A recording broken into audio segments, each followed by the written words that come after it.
嗨，大家好，我是老魏。今天是来槟城的第二天，就是今天睡了个大觉啊，睡到自然醒。我现在槟城的老街上，但这个老街给我感觉啊，有点像西贡的第五郡那风格，但是也有很多比较特殊的地方。那比如说，街头上面那种字啊，有很多感觉是手写上去的那个招牌啊。当然，这边招牌大多数也都是中文啊，包括这种新开的这种餐厅，包括一些老一点的餐厅、街道啊，我感觉非常亲切啊。我还是习惯性的往这个右边走啊，其实这个不对的，我们走到左边去啊。这上面的很多字感觉是写上去的。槟城的元旦啊，满街的这种大红灯笼。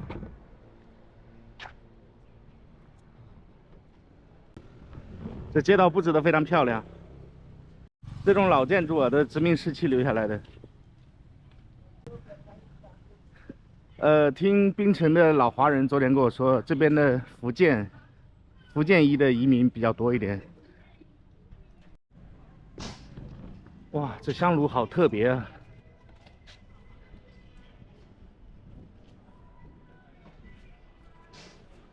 慈济宫。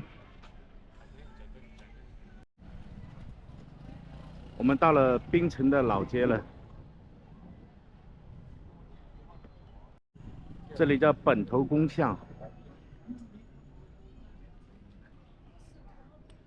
这里游客非常多。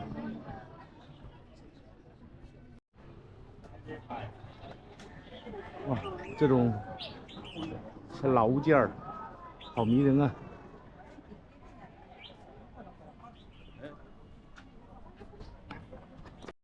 晚上霓虹灯全亮了，这么多伞，非常漂亮啊！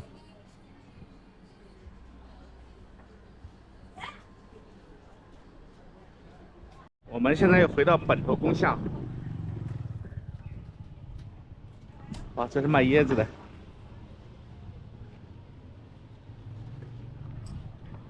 啊，据说这边很多店是可以支付宝付款的，但是我们最好还是要准备一些当地货币，特别一些零钱啊，一些不太方便支付的地方，那就用现金比较好一点。这种古色古香的老房子，现在在国内都很少看到这样的，但是很多人会给我抬杠，其实国内现在都是翻新的，搞得四不像，很多城市啊都没有保持这种原有的这种古老的风味。我看这房子门开着，我就进来看看，应该是供游客参观的。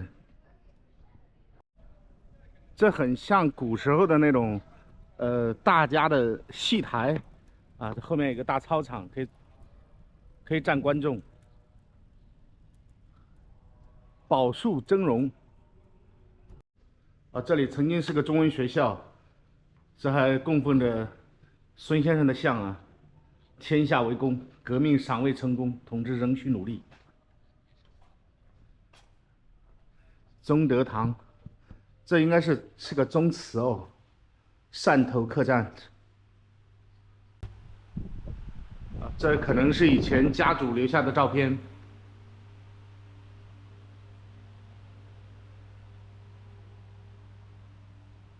啊，这是当时用的一些器皿，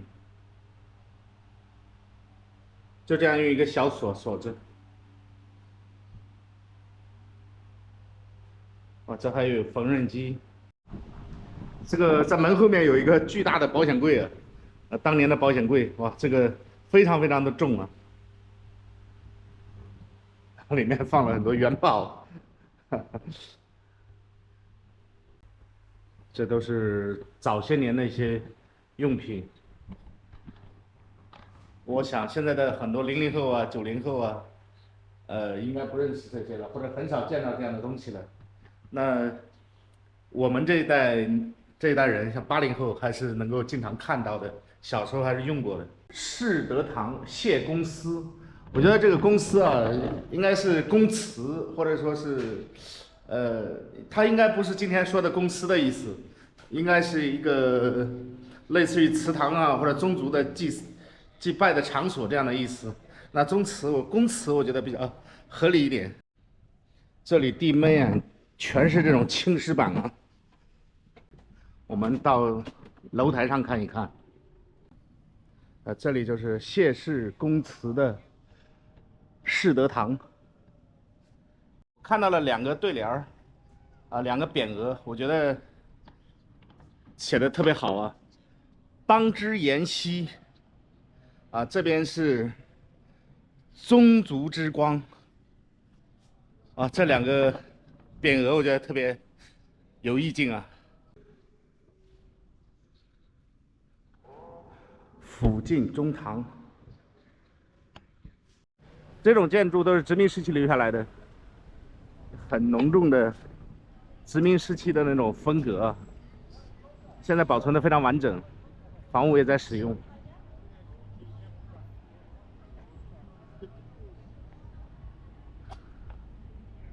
这是一个公交车站台，我看到了福建炒饭，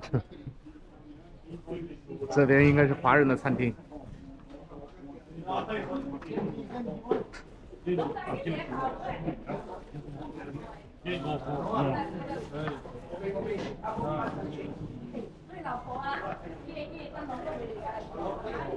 这里打包都是用方便袋装起来。正好现在中午11点半了，吃点东西。他是从这边点，我不知道他这个顺序啊，到这边没有了。我看很多人进去，他的纹饰上写的“执子之手，与子偕老”，年轻的时候遇到相爱的人了。哇，这纯自助啊，感觉。哇，这让我好吃惊啊！大家看啊，这边的文明程度，付钱，自己打开钱盖，然后把钱放进去，零钱拿走。这老板一点都不看的，这太让我吃惊了。他拿了4万，放了10万，应该是6万块，不是6万啊，是6块马币啊。习惯了在越南。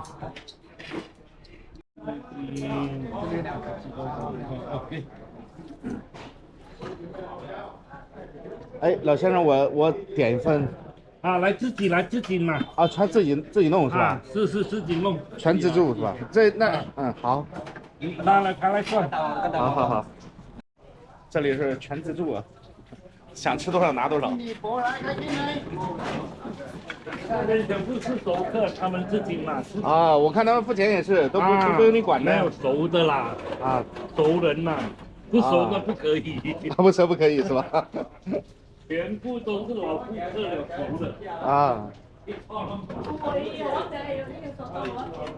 这种是菠萝，有菠萝有洋葱第一次看到，所以搞一点，抱着猎奇的心态来。这肉感觉好甜啊！这豆腐感觉还可以。哎，这是鱼还是豆腐？这应该是个鱼吧？酿豆腐。这是酿豆腐，来一点，来一个肉。好，这样可以了。老师傅，这个多少钱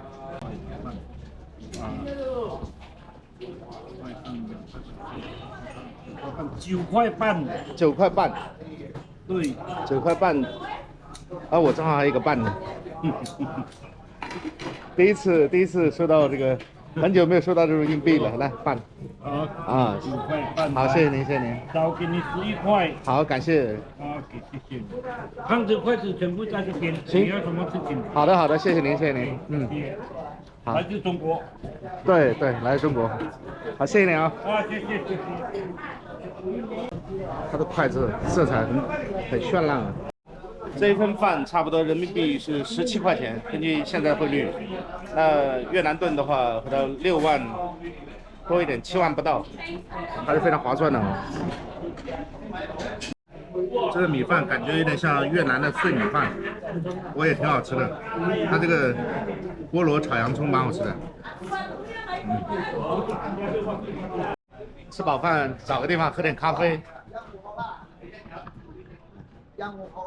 哇，它这边的下水道啊，特别深啊。找个地方喝点当地的白咖啡。马来西亚白咖啡是非常有名的。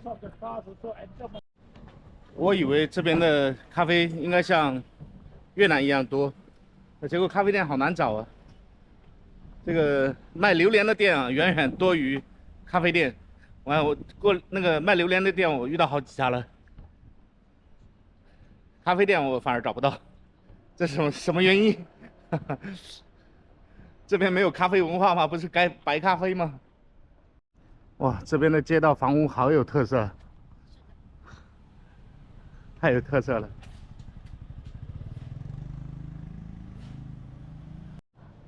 哇，这里还有卖菜种的，然后鸽子就在我们身边飞来飞去。啊，终于看到龙凤茶室，可以去喝点东西了。哇，这里都要排队。在这里可以，没问题。好。要扫码点餐哦。好，这个扫码点是吧？好，谢谢。主食跟甜品。好。因为我一个人可以坐在这个门口啊，他在我身后排队。点了一杯不加糖的马来西亚黑咖啡，这个黑咖啡没有有加冰哦，我特意让它加了冰，加冰要加1块5毛钱，啊，如果不要冰的话就不用加钱。但是在越南久了，不加冰怎么行呢？哦，这个咖啡跟越南咖啡比起来好淡啊。我有那种孔乙己坐在柜台边吃茴香豆的感觉了。你好，这垃圾丢哪里啊？不好意思，不好意思啊。那个多少钱？我就这一杯咖啡。这2天天天都能收到硬币。因为在越南它没有硬币，越南盾它的汇率啊，这几年差距非常大。然后硬币的造币成本比较高，所以越南慢慢就没有了硬币。现在马来西亚还有硬币，而且它物价也很坚挺。马来西亚的货币现在对人民币已经涨了不少了。我前几年来马来西亚的时候，当时是100块换150块，现在是当时150块人民币换100块的令吉，那现在是175块的人民币换100块令吉，所以涨了不少。那喝完了咖啡呢，我去随便逛逛，因为现在天比较热。晚上呢，去海边，现在随便走走，自由行就是这样，随机走走。就是等会儿我要早点去找酒店，昨天我是找了第4家才有空房间，我一家家走的，把我走的都累得不行了，后来我都不愿意再拍了，因为太累了，太疲劳了，然后找了个房间以后呢，今天他那个房间也是订出去的，所以那里我不能再住了。我必须得离开，要重新再找房子，不然要露宿街头啊，兄弟们！哇，这房子建得好漂亮！哇，兄弟们，你看我到哪里了？这条呢，非常多的壁画，让我感觉有点像越南的三清壁画村，但是风格又不一样，因为三清壁画村。越南的三清壁画村呢，它是一个小渔村，然后渔村上有空的墙壁，全部做成了这种壁画。那这边呢是墙壁是很开阔的，所以有来自全世界各地的艺术家在上面进行涂鸦，有的画的非常漂亮，有的画的不觉得有多好啊。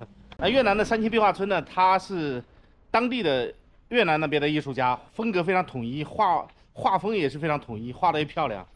我觉得它那个艺术成分是非常高的。这里到处都是这样的街区，到处都是这种中文招牌。它这种招牌就像写字写在那个墙上一样的。这种风格我觉得太亲切了，小时候才能看到的。哇，这是什么地方？雨伞免费借，静静不动。哎，我看到这摩托车，我好想弄一辆摩托车骑啊！在这种地方骑摩托车都爽啊，一天就可以把这个街全逛了。走路走久了会很累，昨天我就走了很久，然后今天也是出来以后就一直喝喝咖啡、吃吃饭，一直在走，也是希望可以就是走更多的地方吧。但如果有摩托车的话，可以把我们这个维度给拉宽了。不知道怎么转了，又转回到早上来这里了。我准备去那个信市桥那里去看一看。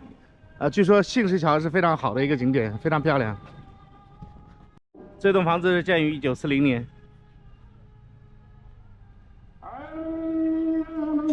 这里有一个穆斯林的清真寺，然后现在应该是在做礼拜。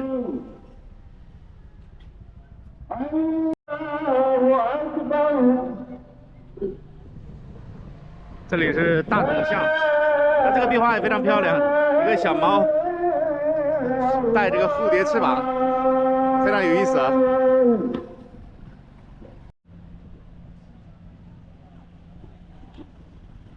这边卖榴莲的榴莲摊比咖啡店的多，一家接一家的。哇，好香啊！又走了一点点，又是卖榴莲的。哦，这里有个青岩宫，供奉的是齐天大圣啊。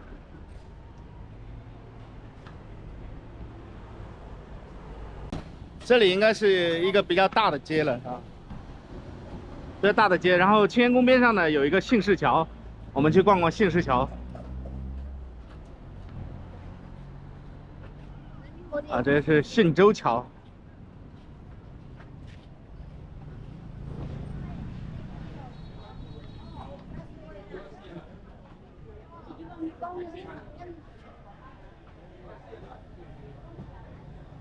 此处不准停车。这个是典型的中式的这种亭台建筑，朝元宫。这是不是这一派的房子啊？这一片的房子都建在这个水上啊，全是商铺啊。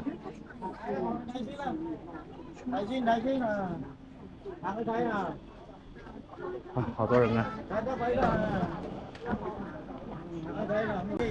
这游客真多啊，说明我来对地方了。跟着进去看看。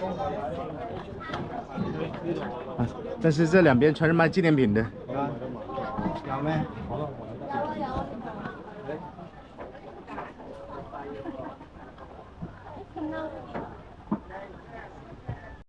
这里有一个画廊，你好，你好，新疆。哎，我怎么跟他用越南话打招呼啊？这个画廊啊，这里的画风非常抽象。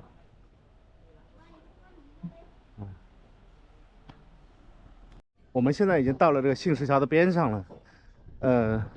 这信石桥它可能就是，例如我们以前说的比如说周庄，比如说姓周的姓周桥，那就是周庄一样的。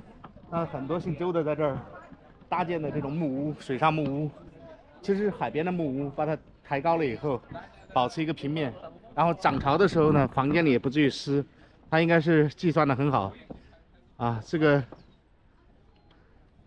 整个村子或者说这周边啊，全是这样架起来的，所以叫信石桥啊。这附近是信周桥，还有别的信石桥。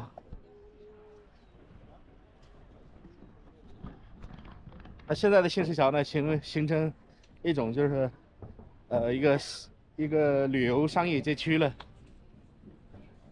那风格还是比较独特的。如果说有小女生来这边逛逛，我觉得会非常兴奋的，因为卖的东西啊都是很适合这种年轻的适合年轻的女性来逛。是姓周桥对吧？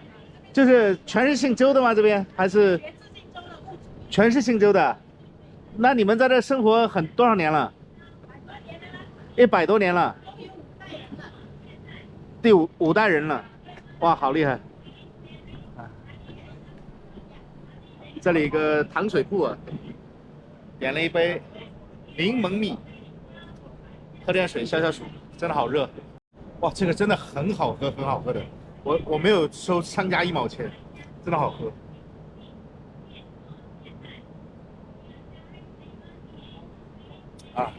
特别是走路走热了以后，来这样一杯绝了，真的好喝啊。像逛了杏石桥以后啊，我第一件事就要找地方住，不找地方住，晚上我就要露宿街头了，因为今天很多酒店都已经被订空了，现在赶紧去找酒店。现在已经是下午的2点多，接近3点。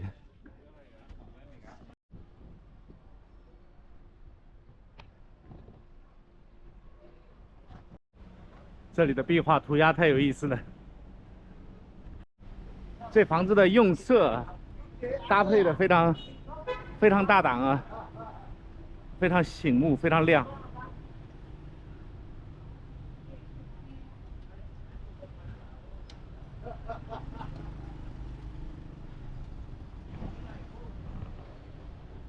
这个涂鸦就很有马来西亚的风格了。采的这种是荔枝哦，是那个椰子。槟城这边的汽车保有量是非常高的，大多数都是开汽车啊，老年人坐公交车的也是比较少。那在这边走路的呢，大多数都是外国人啊。但是这边的街道啊，我觉得太迷人了啊！这里还有一个清真寺，每栋房子都有自己的特色，都有自己的用色那个装饰都是不一样的。我刚刚在那个杏石桥那边，看了一下地图，大概过去有一个酒店很密集的地方，或者民宿很密集的地方，就是只有1公里左右。那我就走过去，因为这街道太迷人了。这里有一个韩江家庙，装饰的古色古香的，应该是很有历史年头了。我们进去瞄一眼。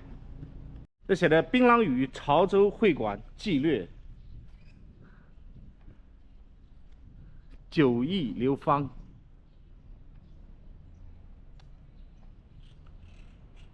地德同章。这拜的是关圣帝君啊！兄弟们，我相信大家都是识货的啊。这个桌子椅子全是用这个铁链锁起来的，这个木头。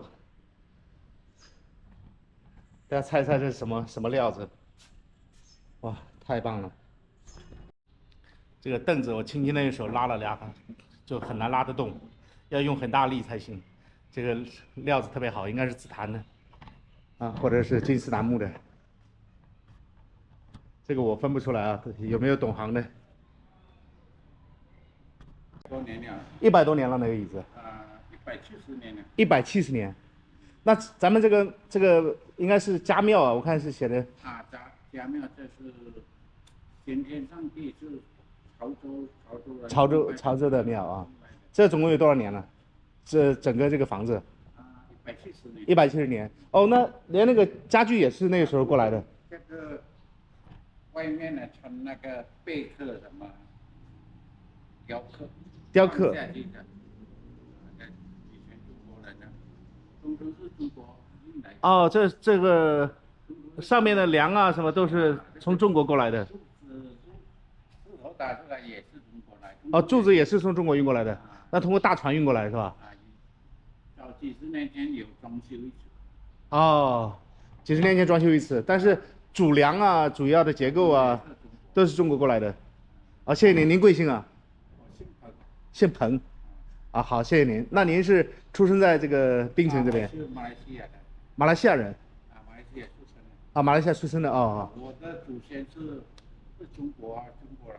哦，基本上这边的华人都是中国来的。啊，我祖先、老祖先，我爷爷的爸爸是中国来的。哦，明白。啊，那在这边已经是生活习惯了，很少回中国了，对吧？这是。好的，谢谢您，谢谢您。好。嗯，好，感谢。这个画面我觉得特别有意思。它门口它是用一个绳子拉着，然后客人在门口站着，里面给他需要什么，里面给他加工好，然后再给客人。那客人不能进去，因为这点儿在别的地方很难见到。特别在中国，你不让客人进屋的话，那他不会跟你做生意，对不对？这个 7-Eleven 上面的这个特别有意思啊，太醒目了。我承认我被圣诞老人吸引来买他一瓶水。在马来西亚呢，这个水比油贵啊，水一瓶是1.8块，也就1升的水是3.6块，它的油是没有这么贵的。它的汽油，等会儿我查一下是多少钱，我写在下面啊，字幕上。哦，这里还有槟城少林国术健身社。我又走到了另外一条街上，这上面写的75号速破所。啊，这也是一个 hotel， 这附近很多 hotel， 我查了很多，所以我就走过来看看有没有空房。刚刚我看了一下，他那房间太小了，一点点，然后推门进去一股霉味儿，然后120令吉，差不多人民币200块，我觉得太贵了，然后房间太差了，那性价比太低了，真的，一推门进去，它没有窗户。非常小，而且在1楼，啊，然后它没有卫生间的是100块，我就不愿意住。这边很多，我昨天住的比这好。我在网上订了一个青年旅社，卫生条件不错，蛮干净的，但上面写的有卫生间，然后进去以后发现卫生间在隔壁，哈哈，这房间里没有卫生间，啊，将就着住2天了。但最要命的是什么呢？是没有那种马来西亚转换的插头，那我用越南的标准呢，这边我以为是东南亚是一样的，这边是不一样的哦。它这个马来西亚的插头我们不好用，那现在我要出来买个马来西亚的这种插板。昨天呢是酒店提供的有，啊，我插上去就可以了。今天是这边是不提供。南华医院街啊，这里有一个24小时的便利店，来看看里面有没有得卖。其实这里离海边就很近了，等一下买了充电插头，然后也设备充上电，然后我就去海边逛逛。这里不知道有没有得卖。在这个小店买了一个这种插板，7马币7令吉，差不多人民币10块钱多一点，11块钱的样子。啊，希望好用啊。这里像越南那种街头咖啡店太少了，这么凉快的天啊，好想喝一杯咖啡，在路边待着。这边可能没有这种文化呀。这边的风多好啊，环境也很好，弄一杯咖啡在这坐着多爽。在超市里买一大瓶水，这些大瓶水是3万，啊不3越南啊3马币，差不多5块多钱吧。人民币5块多，差不多要加1升多油了，在这个在马来西亚。给大家看一下我的房间啊，我这是一个算比较好的一个找到的比较好的性价比比较高的一个房间了。那这个里面还是蛮干净，唯一缺的就是一个卫生间。那卫生间呢，就是我这个帘子拉开，就是出门就是啊，这里就是卫生间，非常近。所以对我来讲，卫生间在这里也是非常方便的啊，出门就可以。然后洗浴也是在卫生间里面。这种青年公寓就是胡志明也很多，但是胡志明的一般里面都有卫生间的，啊，极少遇到没有卫生间的。但是马来西亚槟城这个地方呢，寸土寸金，酒店是非常贵的，然后这个价格呢大概是150多块人民币。啊，相对来说，已经是性价比很高了。我觉得这个性价比还是可以的，因为槟城它本身就是旅游城市，它不缺游客，一年四季都有游客，啊，所以这个酒店的价格相对来说贵一点。现在已经晚上的7点20分，啊，这个天还非常亮的，大街上人很多，行人非常多。我觉得这里跟越南最大的区别就是这城市真的太安静了。然后骑摩托车的人很少，啊，越南到处都是摩托车，这边开车的比较多一点。现在去那个美食街吃饭，金马车面馆。这几栋楼非常漂亮，文华绸庄，这卖丝绸的。这里是早期的公寓楼啊，这非常有特色。你看这个装修一白一蓝，蓝白相间，很有特色啊。前面那个 top 那个大厦，我听当地人讲，他说那上面有非常多好玩的东西，楼顶有什么特别适合年轻人去玩的，他就推荐我去，因为一个年轻的华人给我讲的。我们又走到了美食街啊，到这里就感觉到人突然多起来了，哇，也多了排队的。这是排队干嘛？尖蕊红豆冰，我以为大家都是买蜜雪冰城的。啊，蜜雪冰城里面也有人啊，但是都是买这隔壁这一家的冰铺，养生堂冰铺。哇，昨天的天皇卤味也继续排队了。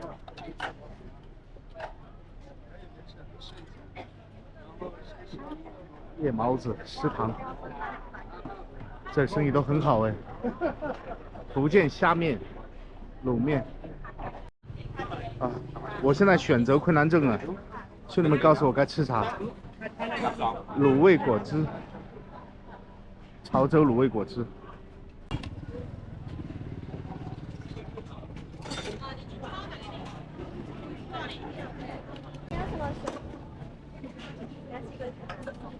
哦，它是通过这么点单的。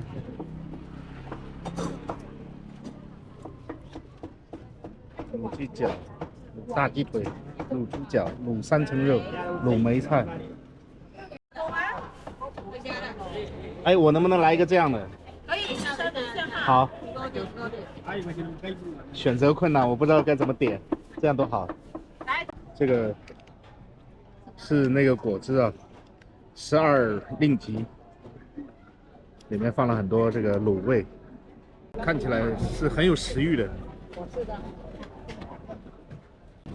这一定要用这个勺子，加点辣椒，因为它是很碎的嘛，筷子是弄不起来。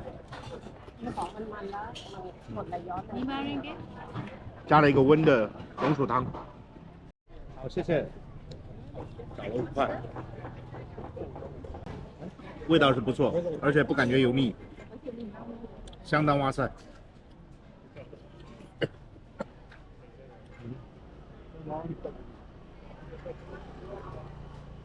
它的这个辣酱啊，蘸的有点酸酸的。哎，肚子有限，看这个排队排这么长的那个糖水啊，好想也去尝一下啊，但是。吃不下了，我感觉吃不下了。那碗粉太给力了，也确实挺好吃的，很顺口，啊，也不油腻，啊，如果大家来到这边，一定要尝一尝。